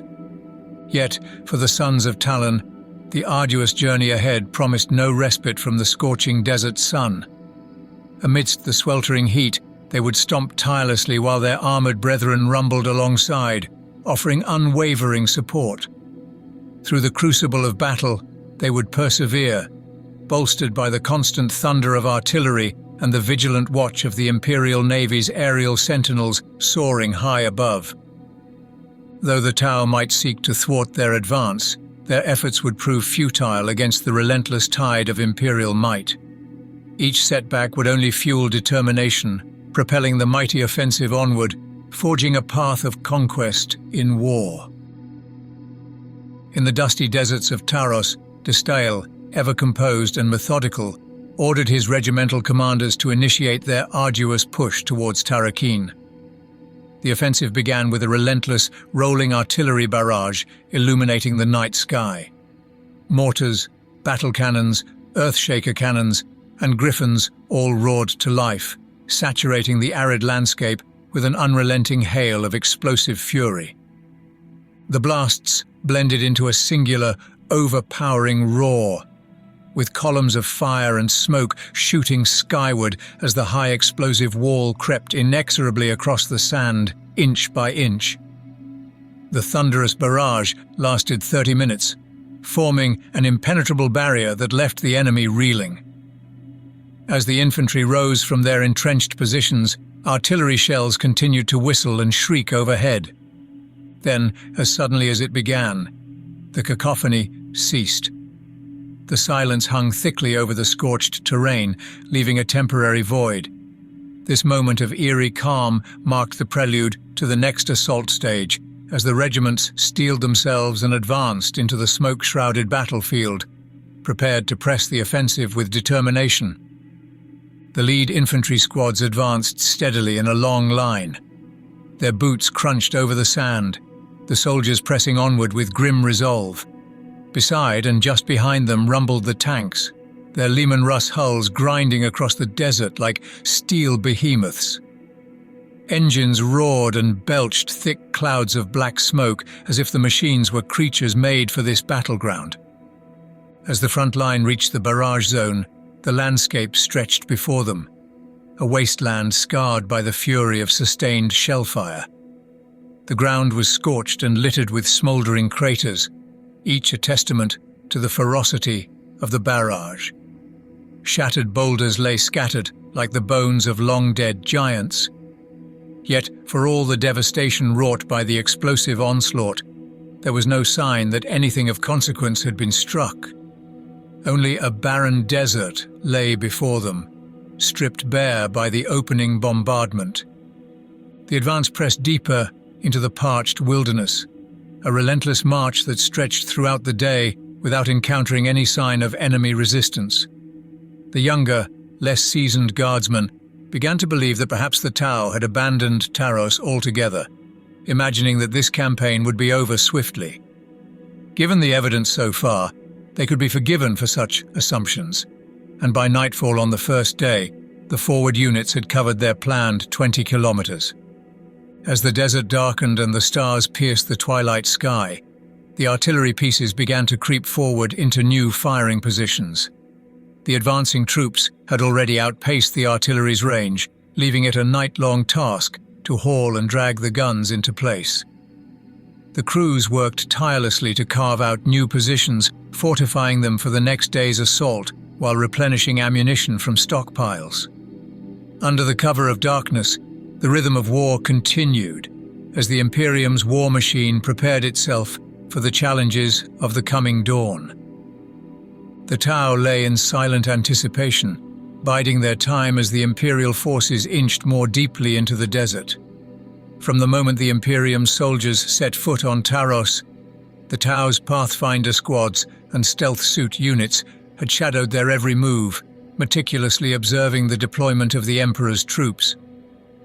They relayed vital intelligence to the hunter cadre commanders, identifying the most likely routes of advance and preparing to counter the Imperium's thrust. Under Chasseur Ramaya's guidance, the commanders remained well hidden amidst the dunes, poised to spring their ambush.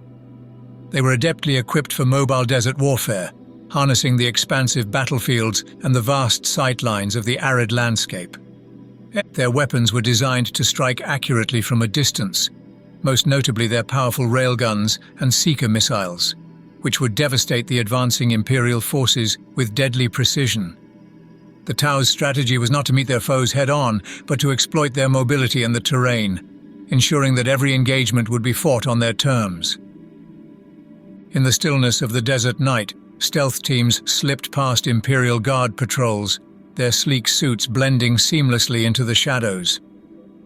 24 hours before the offensive began, these crack units observed the buildup of equipment and supplies, predicting that the Imperium's forces were gearing up for an attack. In response, the Tau ensured no formations were within reach of the Imperial artillery. Instead, their mechanized hunter cadres waited beyond the barrage's range, their devilfish transports poised to swiftly carry them forward. The Tau commanders had meticulously planned their counterstrike, ready to respond decisively at a moment's notice. On the second day of the Imperial offensive, they judged that the moment was ripe for their initial assault. The hunter cadres mobilized, advancing rapidly across the dunes to meet the Emperor's soldiers with the precision and efficiency that had earned them their formidable reputation. Out in the open desert, the Imperial Guard infantry and tanks had left behind their fortifications of sandbags, razor wire, and minefields. Exposed and unshielded, their objective was to maintain offensive momentum while bracing against enemy fire. The Tau forces, anticipating this vulnerability, executed their attacks swiftly, aiming to keep the Imperials at arm's length. Their strategy was simple but effective: inflict casualties, retreat into the desert's vast emptiness, and strike again when advantageous. On that second day, the Tau unleashed a series of brief but intense long-range skirmishes along the entire front. The 17th Talon Regiment bore the brunt of these counterattacks, particularly at an abandoned mining facility known as Tunguska Station. Here, the Tau hit hardest, demonstrating their mobility and precision as they struck quickly before fading into the shifting dunes, leaving behind scorched remnants of the once proud regiment. The Talon 17th Regiment pressed its advance along the entire front. At its cutting edge were 3 armored companies, their squadrons of Lehman Russ tanks stretching across the desert sands like steel titans, ready to carve a path. Without chimeras for swift transport, the advance moved at the pace of the guardsmen themselves. At their officers' command, scores of infantry rose from their hastily dug foxholes. At the same time, the tanks roared to life, engines revving, and began to grind slowly forward. Behind them, the artillery opened fire from their freshly established positions, delivering devastating volleys upon carefully selected targets along the front. The barrage aimed to suppress or destroy any hidden enemy lying in wait, ensuring the advance would face as little resistance as possible. The desert quaked under the relentless bombardment, each blast an echoing promise of the regiment's determination. The night brought a bitter chill, contrasting sharply with the day's scorching heat. Ice quickly coated the weapons of the Imperial Guardsmen during the brief hours of darkness, but as dawn broke, the rising sun would melt the frost away. The second day unfolded much like the first, without the pre-planned rolling barrage. Such a massive expenditure of ammunition couldn't be sustained daily. Hence, the artillery focused more precisely on specific locations where the Tau might be hiding. The infantry began their advance with mortars and artillery fire echoing across the desert. Morale was high, buoyed by the lack of resistance thus far. However, by mid-morning, everything changed. The Tau, silent and unseen, finally made their presence known, and the guardsmen found themselves caught in the unexpected web of enemy fire, the stark reality of war cutting through the desert calm. The Tau lay in wait, biding their time as the Imperium's forces settled on Taros. Pathfinder squads and stealth suit units had tracked the deployment of the Emperor's units, feeding crucial intelligence to the hunter cadre commanders. Under Chassot Ramaya's precise instructions, these leaders concealed themselves in the desert, ready to strike back when the Imperium moved forward. They were well prepared for the wide-open expanses of the Taros battlefield, adept at mobile desert warfare. With railguns and seeker missiles capable of engaging from long distances, they intended to keep their enemy at bay while capitalizing on the terrain. The hunter cadre's carefully crafted plan relied on swift, strategic counterattacks, using their superior mobility to frustrate the Imperium's advance and inflict devastating casualties. 24 hours before the Imperium launched its offensive, the Tau's stealth suit teams, shrouded in darkness and evading Imperial Guard patrols, closely observed the build-up of equipment and stores. They accurately predicted that the Imperium was preparing for an attack. The Tau wisely kept their formations beyond the range of the Imperial artillery.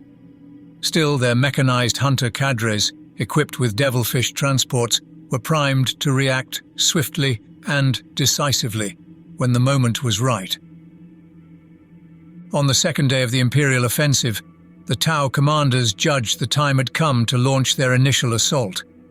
With precision and agility, they moved forward, their transports carrying troops across the arid terrain with unmatched speed. The Tau aimed to disrupt the Imperium's momentum, striking where their adversaries were least prepared, and proving themselves as cunning and unpredictable foes.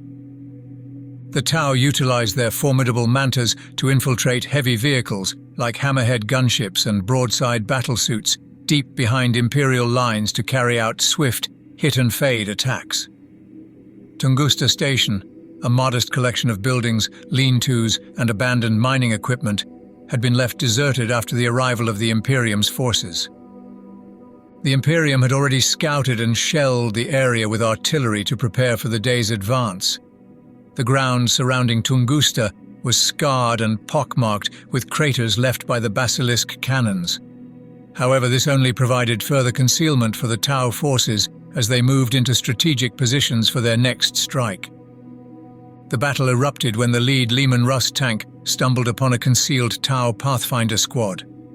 Without hesitation, the tank's battle cannon roared to life, but the Pathfinders swiftly retaliated with their marker lights and seeker missiles.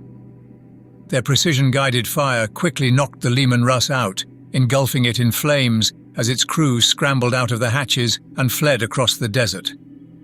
Exposed by the encounter, the Pathfinders swiftly retreated on foot while hammerhead gunships appeared on the fringes of Tunguska Station. Their railguns cracked through the air, forcing the surviving Leman Russ tanks to scramble for cover. They launched smokescreens and returned fire in a deadly long-range duel, pitting their Vanquisher and battle cannons against the Tau railguns. With the armored vehicles engrossed in their own skirmish, the Imperial Guard infantry pressed forward, led from the front by their commanding officer, Lieutenant Kavir. Undaunted, they advanced steadily toward the abandoned buildings, determined to seize Tunguska Station, despite the relentless barrage echoing around them. The soldiers of 1st Platoon, 2nd Company approached the outskirts of Tunguska Station. Still, it was met by a formidable Tau force of fire warriors supported by devilfish troop carriers. A fierce firefight erupted, and amidst the chaos, Lieutenant Kavir fell as his command section was overwhelmed and annihilated by counter-attacking crisis battlesuits. It is believed that the cadre's Chassel commander personally led the attack, crushing the Imperial advance in a ruthless display of tactical prowess. Without the crucial support of their armored units, the Talon platoon found themselves outgunned and urgently requested reinforcements. Responding swiftly, Command dispatched a squad of stormtroopers to their location. It scrambled a Thunderbolt fighter to intercept any further enemy advances. Yet the tide turned decisively against them with the arrival of additional Tau reinforcements and a low-flying Barracuda that strafed the battlefield.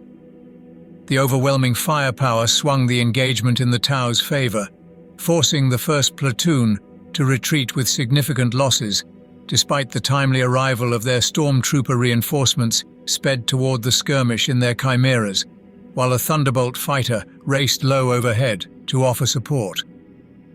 Despite this effort, 3 Lehman Russ tanks soon became burning wrecks scattered across the desert, and the Imperial advance in this sector stalled for the day.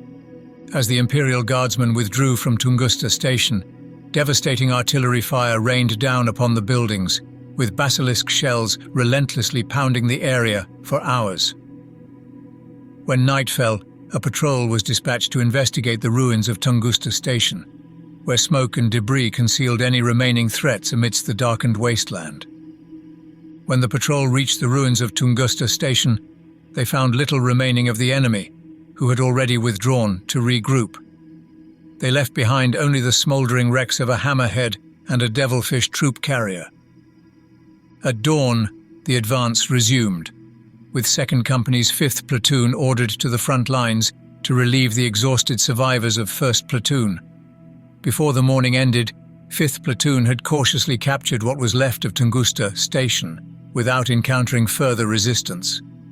Tunguska Station was merely the first of many such assaults in the following days, all strategically designed to weaken the Imperium's frontline units and temporarily delay their progress. Over time, these sudden, highly focused and well-executed attacks along the Corps' entire front became a daily menace, gnawing at morale and wearing down the resolve of the Imperial forces. On the right flank, the 12th Armored Regiment faced similar challenges. The Tau hammerheads and broadsides thrived in these conditions, wielding powerful railguns and benefiting from superior mobility. Their unbroken lines of fire allowed them to target the Lehman Russ squadrons first and then deftly maneuver to avoid retaliation. Once the tanks were decimated, the chimeras carrying the infantry support were left defenseless, unable to mount an effective response against the swift and strategic Tau offensive. The crews had to trust in the thick armor of their Lehman Russ tanks for protection, but more was needed against the formidable Tau railguns. The ominous whip crack of the railguns became a sound that every Imperial Guardsman learned to both dread and fear. The Tau's weaponry seemed to pierce armor effortlessly from any range. It moved so swiftly that Guardsmen standing too close would feel the air being sucked from their lungs as the projectiles ripped past. In the unforgiving desert terrain, with little cover to shield them from the railguns, the war was proving exceedingly costly for the 12th Armored Regiment. After 5 days of advancing, the forward-deployed companies lost nearly half their tank strength. While they had inflicted some damage on the enemy in return, it was a lopsided exchange. Replacement tanks were available, but not enough to compensate for all the losses. Recognizing his tank companies needed extra support, Colonel Asa Bilad brought the basilisks of his 1st Artillery Regiment forward to serve as assault guns rather than conventional artillery. The tank engagements settled into a grimly familiar pattern in those initial days. The lead infantry platoons would advance abreast, directly supported by a Leman Russ. Lying in wait would be a small Tau Pathfinder team hidden among the rocks. They would swiftly target the Leman Russ with their marker lights. From far in the rear, a volley of Seeker missiles would be launched, locking onto the tank via the marker light signal. The first sign of an attack for Imperial Guard commanders would be the sudden, violent destruction of their tank under the impact of multiple missiles. Reacting quickly, other tanks were moved in to reinforce the area, only to find themselves caught in long-range fire from railguns as hammerheads skimmed forward into range. A long-distance exchange of fire ensued between the armoured vehicles while the Imperial Guard infantry attempted to press forward under heavy fire. The Tau's relentless accuracy and rapid manoeuvres forced the guardsmen into a constant defensive posture, frustrating their attempts to gain ground. In the wake of the advancing Imperial Guard infantry, the fire warrior units would counterattack, racing forward in their devilfish transports. Disembarking quickly, they engaged from a distance with their pulse rifles, often outgunning the guardsmen. Squad snipers did manage to secure some kills with their long-range weaponry, but as the guardsmen pushed ahead, their casualties mounted. They tried to leverage their heavy weapon squads, mortar batteries, or, if a forward observer was present, their heavy artillery. As the Talon firepower accumulated, the Tau swiftly boarded their transport vehicles and withdrew. They were quickly followed by their hammerheads, leaving the battlefield to the Imperial forces, who continued to press forward, battered but undeterred. Lord Marshal de Stael's staff analysed the Tau tactics and devised counters as the days passed. They realised the necessity of hunting down the elusive Pathfinder teams more vigorously. To this end, they reinforced reconnaissance squads with additional Sentinel units, assigning them to neutralise the Tau scouts.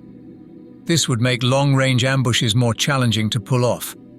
While this strategy had some success and led to frequent skirmishes, the Sentinels were still vulnerable to Tau weaponry, and many were lost. Nevertheless, each scout clash meant the front line was shielded from the devastating Seeker missile ambushes. The loss of Sentinels was considered worth it to save tanks and infantry. Next, de Stael turned to the Imperial Navy to counter the Tau's speed.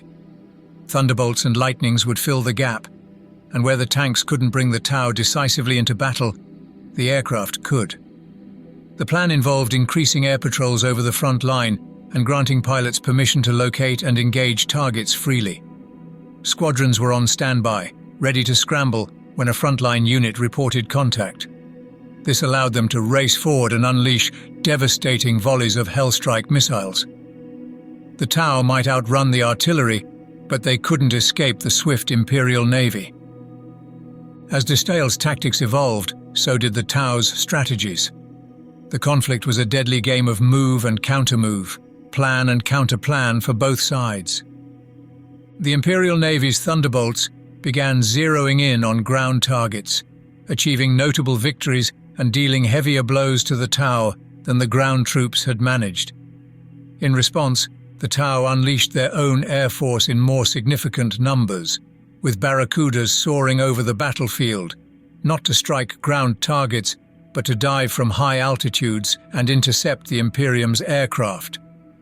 From far-off bases on the Iracunda Isthmus, Barracudas maintained patrols to shield their ground forces. Thus began the air war over Taros, and dogfights soon erupted between the evenly matched factions. This aerial struggle distracted the Imperial Navy from supporting ground assaults, freeing up the hunter cadres to continue their probing counterattacks. Despite mounting losses and the escalating ground war spilling into the skies, the Imperial Guard offensive pressed on relentlessly. After 10 days, it had advanced up to 150 kilometers, falling short of its initial projections by 30 to 50 kilometers. Yet the broad front still maintained its inexorable northward push. As the first phase of the Taros Campaign drew close, the theatre of war expanded dramatically. both land and air, were now arenas of intense and brutal conflict. Though slower than anticipated, the ground offensive continued to push northwards, carving a deep swath through the desert. In the skies, the emergence of Tau air patrols challenged the Imperial Navy's dominance, shifting the campaign's dynamics. What had begun as a straightforward mission had morphed into a multifaceted struggle for supremacy, setting the stage for further escalation and complexity. For now, we shall close the book on this campaign in part 1 of this lecture series. I hope you enjoyed it and look forward to seeing you all again soon for part 2.